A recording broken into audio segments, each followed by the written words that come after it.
sa inyong lahat.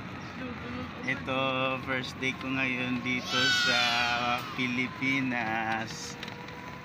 Ngayon, first time kong maghahatid sa mga anak ko, papasok sa school.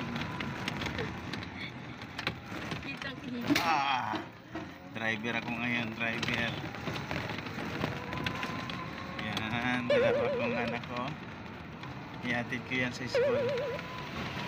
Pasok sila maaga. Ayan, papasok na yung mga anak ko. Bukuha pa ako sa dapat.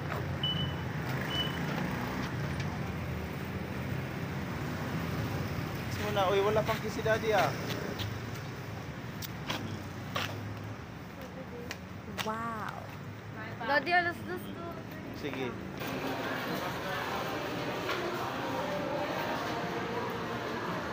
Una sa lahat, pasalamat muna tayo sa Panginoon sa lahat ng mga blessings na ating natanggap. Kundi dahil sa Kanya, di ko nakamit ang lahat ng ito. Kaya ang daan at katuparan sa aking mga pangarap.